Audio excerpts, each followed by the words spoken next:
Hello, my brothers and sisters in our Lord Jesus Christ. My name is Father Joe, and I'm here at St. Joseph's Parish in Elko, Nevada. I wanted to share a little bit of a reflection on our readings today, and I found them particularly interesting. I love the tongue-in-cheek remark made by St. John through the words of Nicodemus. In our readings, see we're made privy to the conversation of the Pharisees that are trying to condemn Jesus.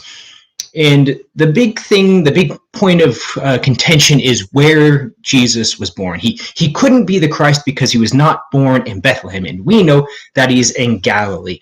And then they charge all the people for not knowing the law.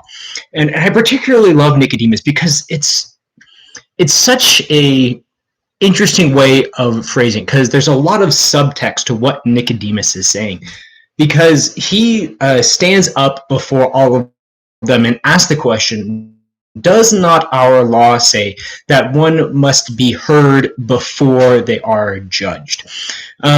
And the connotations behind this is first that the people do not actually know Jesus, that the scribes and Pharisees never actually bothered to go and talk to Jesus. So on the first count, they don't actually know about Jesus. And if they had went and found this out, they would have found that he was born in Bethlehem.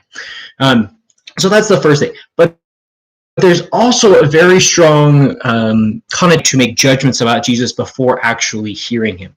And I find that to be so interesting.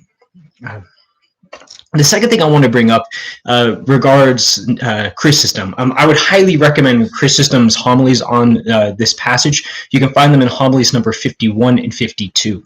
And I'm just going to read a few little excerpts here. First, he condemns the Pharisees because they are not attentive to the truth. And he says, quote, "For this reason, they do not go to Christ and ask. Thus, they were inattentive and indifferent about knowing the truth," end quote. And I really like that one because that's the whole thing at issue here. They don't care enough to actually go and investigate, to go find Jesus.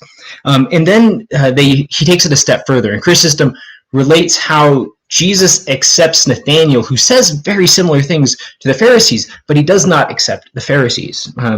Again, quoting, "He had lauded Nathanael when he said, 'Can any good thing come out of Nazareth?' and called him an Israelite indeed, as being a lover of truth and well learned in the ancient scriptures."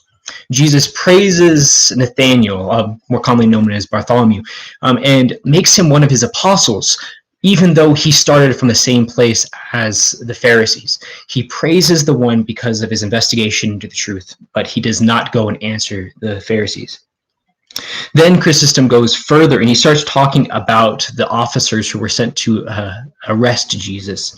He says, quote, "The Pharisees and scribes profit nothing by seeing the miracles and reading the scriptures, but their officers, who had done neither, were captivated with one hearing of him."